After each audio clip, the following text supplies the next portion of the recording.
આપણું ફિઝિક્સમાં first chapter છે એકામનું માપન, બરાબર. તો એમાં પહેલાં તો આપણે એ શીખીએ કે ભૌતિક રાશિ એટલે શું ને એના પ્રકાર શું છે. તો કે આપણી આસપાસ જે કુદરતી અને માનવ સર્જિત જે ઘટનાઓ છે, કુદરતી અને માનવ સર્જિત ઘટનાઓ, કુદરતી એટલે કે જે પૂર આવે છે, ભૂકંપ થાય છે, એ બધી કુદરતી ઘટનાઓ કાં તો માનવ સર્જિત એટલે કે એક્સિડન્ટ થાય છે ને એવું હતું, તેનું સંપૂર્ણ વર્ણન માટે એટલે કે આપણે જે કહીએ જે આખી જે ઘટના હશે એ અનેક મૂળભૂત ખ્યાલોની જરૂર પડે છે. મતલબ કે આપણે જ્યારે કહીએ તો આપણા દિમાગમાં એ વિચાર આવી જાય છે, બરાબર. તો આવા જે ખ્યાલો હોય એને શું કહેવાય? ભૌતિક રાશિ. એના બે પ્રકાર છે, એક તો મૂળભૂત રાશિ અને સાધિત રાશિ. મૂળભૂત રાશિ એટલે શું? તો કે કોઈ પણ ઘટના બને એના વર્ણન માટે અનેક ખ્યાલની જરૂર પડે, બરાબર. હવે આમાંની ઓછામાં ઓછી જે રાશિઓ હોય ને એકબીજાથી સ્વતંત્ર હોય એટલે કે અલગ અલગ હોય, તો તેમને કહેવાય મૂળભૂત રાશિ. દાખલા તરીકે લંબાઈ, દ્રવ્યમાન અને સમય.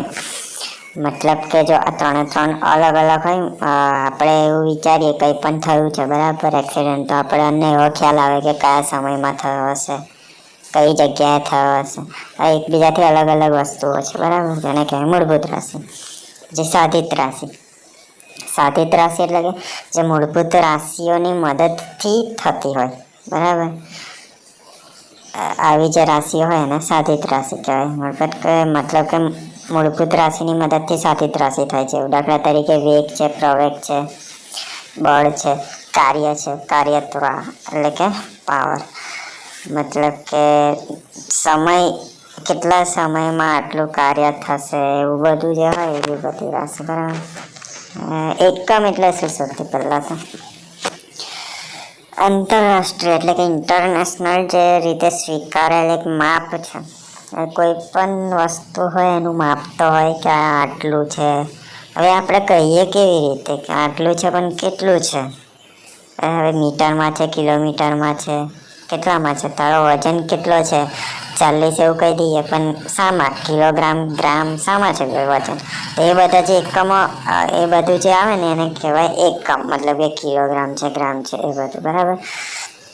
એટલે કે આંતરરાષ્ટ્રીય રીતે સ્વીકારેલ જે માપ હોય ને એ સાથે ભૌતિક રાશિના માપની સરખામણી હોય એને કહેવાય એકમ, બરાબર. હવે એકમ ધરાવતી જે ભૌતિક રાશિના માપનોને ચોક્કસ સંખ્યા અને ત્યારબાદ એકમની ચોક્કસ સંજ્ઞા લખીને દર્શાવે છે. કેવી રીતે દર્શાવે છે? કોઈ ચોક્કસ સંખ્યા હશે, વજન છે, બરાબર, વજન છે 40, એક સંખ્યા આવી 40 વજન છે, એની પાછળ એક સંજ્ઞા હશે. સંજ્ઞા એટલે વજન શામાં હોય? હંમેશા કિલોગ્રામમાં હોય, બરાબર. તો કેજી એ સંજ્ઞા આવી, બરાબર. એવી રીતે લખવામાં આવે છે એકમ, બરાબર. તેમને રજૂ કરવા માટે મર્યાદિત સંખ્યામાં એકમોની જરૂર પડે છે, બરાબર. એમને રજૂ કરવા માટે એકમોની જરૂર પડે છે, જેમ કે કિલોગ્રામ, કેજી. આપણે લખીએ 40 કેજી વજન છે મારો, બરાબર. કારણ કે ભૌતિક રાશિઓ એકબીજા સાથે આંતર સંબંધો ધરાવે છે. મૂળભૂત ભૌતિક રાશિઓના એકમોને મૂળભૂત એકમો કહે છે. જે મૂળભૂત ભૌતિક રાશિઓ હશે ને એમના જે એકમો હોય એમને મૂળભૂત કાં તો પાયાના એકમો કહે છે. આ જે મૂળભૂત એકમોના પદમાં બાકીની બધી ભૌતિક રાશિઓના એકમો દર્શાવી શકે છે. મતલબ કે બીજી બધી જે ભૌતિક રાશિઓ હશે ને એમાં પણ આ મૂળભૂત એકમો દર્શાવી શકાય છે, એવું, બરાબર. તેથી આ રીતે જે મેળવેલ ભૌતિક રાશિઓના એકમોને સાધિત એકમો, એટલે જે પહેલાં જે વાત કરી જે ભૌતિક રાશિઓના જે એકમો એને કહેવાય સાધિત એકમો, બરાબર. આપણે આગળ જોયું હતું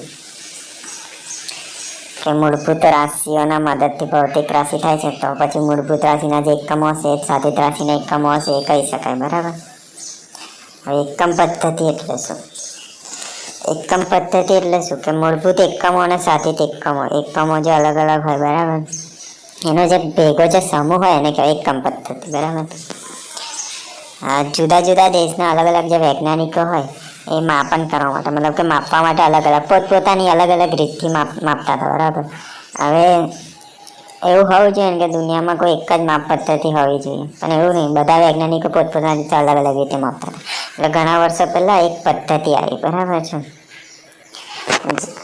એના આટલા પ્રકાર છે. જો પહેલી છે એફપીએસ પદ્ધતિ. એફપીએસ, એફ એટલે ફૂટ. ફૂટ આપણે કહીએ ને કે આટલા ફૂટનું છે, બરાબર. પી એટલે કે પાઉન્ડ અને એસ એટલે કે સેકન્ડ, બરાબર.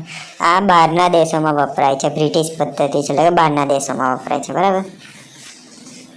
CGS પદ્ધતિ. સી એટલે કે સેન્ટીમીટર. સેન્ટીમીટર આપણા જે સ્કેલમાં આવે છે ને એ, જી એટલે કે ગ્રામ અને એસ એટલે કે સેકન્ડ. બરાબર છે. પહેલું તે જ કેટલું દૂર છે એ માપવા માટે માપ, ગ્રામ, આ તે વજન માપવા માટે અને આ તે ટાઈમ માપવા માટે. ત્રણે ત્રણ પાંચે પાંચ વસ્તુમાં એવું હશે. બરાબર. MKS પદ્ધતિ. MKSમાં એમ એટલે કે મીટર, કે એટલે કે કિલોગ્રામ અને એસ એટલે કે સેકન્ડ. MKS આમાં એ એડ થયો, મીટર, કિલોગ્રામ, સેકન્ડ અને એ એટલે કે એમ્પિયર એટલે કે કરંટ માપવા માટે. બરાબર. અને SI પદ્ધતિ જે આપણે હમણાં યુઝ કરીએ છીએ, હમણાં આપણે વાપરીએ છીએ SI પદ્ધતિ. બરાબર. એની વિશે આપણે આગળ જોઈશું. તો SI પદ્ધતિ છે શું? બરાબર. તો SI નું ફૂલ ફોર્મ શું છે? સિસ્ટમ ઇન્ટરનેશનલ યુનિટ એટલે કે એકમ. યુનિટ એટલે એકમ. બરાબર. આંતરરાષ્ટ્રીય સ્તર એટલે કે દુનિયામાં બધા લોકો આ વાપરે છે. બરાબર. અને આ એકમ પદ્ધતિ છે. બરાબર. ફ્રેન્ચ ભાષામાં તેને શું કહેવાય છે? આંતરરાષ્ટ્રીય એકમ પદ્ધતિ કહે છે. આ પદ્ધતિને SI વડે દર્શાવે છે, જે કીધું એ. બરાબર. આ પદ્ધતિમાં 7 મૂળભૂત ભૌતિક રાશિઓ છે. આમાં 7 રાશિઓ છે જે આપણે આગળ જોઈશું. બરાબર. આ જે રાશિઓ છે તેમના જે અલગ અલગ જે એકમો હશે ને એ 1971માં તોલ માપની સંસ્થાની સામાન્ય સભામાં એક સભા કરી હતી. તોલ માપની, મતલબ કે કેવી રીતે માપીશું. એમાં અલગ અલગ વૈજ્ઞાનિકો આવ્યા હશે, ટેકનિકલ આવ્યા હશે, ઔદ્યોગિક, મતલબ અલગ અલગ લોકો આવ્યા હશે. એમને આ યુઝ કરવાની ભલામણ કરી, મતલબ કે એવું કીધું કે આપણે યુઝ કરી શકીએ છીએ. બરાબર. જે આ એસઆઈ એકમ હોય ને એમાં દશક પદ્ધતિનો ઉપયોગ થાય છે. દશક પદ્ધતિ એટલે શું? આ ઇમ્પોર્ટન્ટ છે. આ બહુ જ કામની છે. આ બહુ ખૂબ જ સરળ છે. મતલબ કે કોઈ પણ જે મોટા મોટા જવાબ આવે ને એને આપણે શું કરીએ, આપણે કેલ્ક્યુલેટરમાં પણ એ દશક પદ્ધતિ છે. બરાબર. હવે મારો જવાબ આવ્યો છે 58,000. 58,000. હવે આ દશક પદ્ધતિની મદદથી હવે મારે આટલો મોટો જવાબ નહીં લખો, મારે નાનો લખો છે તો શું કરવાનું? તો કે 3 મીંડા છે. બરાબર. ઉભા રહો, એક બીજું મીંડું એડ કરી લો. બરાબર છે. 5,80,000 જવાબ છે. બરાબર. તો હવે મારે દશક પદ્ધતિમાંનો જવાબ લખો તો હું કેવી રીતના લખું? તો કે પાછળથી આ 3 મીંડા છે. 3 મીંડાની જગ્યાએ હું 10⁻³ લખી શકું. 10⁻³ લખી શકું. તો અમે જવાબ કેવી રીતના લખી શકું? તો કે 580 ગુણ્યા 10⁻³. 580 ને એવા લખ્યા ગુણ્યા તો 3 મીંડા હતા ને એની જગ્યાએ શું લખ્યું? 10⁻³. તો આવો નાનો જવાબ થઈ જાય. બરાબર.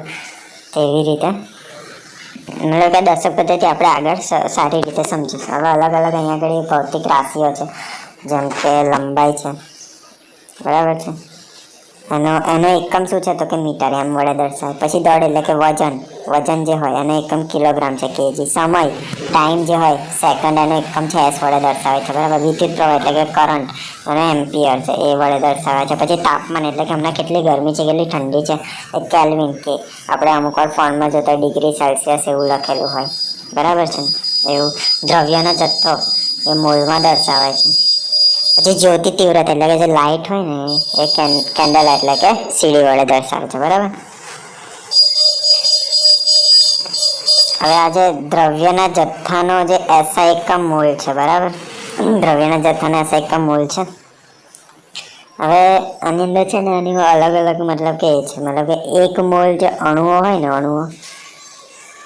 1 મોલ અણુઓ કેટલા થાય? 6.02 ગુણ્યા 10⁻23. 10⁻23 એટલે કે 6.02 ની પાછળ 23 મીંડા હશે, 23 જીરો હશે. બરાબર. એનો મતલબ એવું. પછી 1 મોલ પરમાણુ એટલે એટલા જ થાય, 6.02 10⁻23 પરમાણુ. આ બધા MCQમાં પૂછાય, યાદ રાખવાનું. 1 મોલ આયન એટલે કે 6.02 10⁻23. આ બધામાં પણ એવું છે સેમ ટુ સેમ. બરાબર. યાદ રાખવાનું. ઓકે.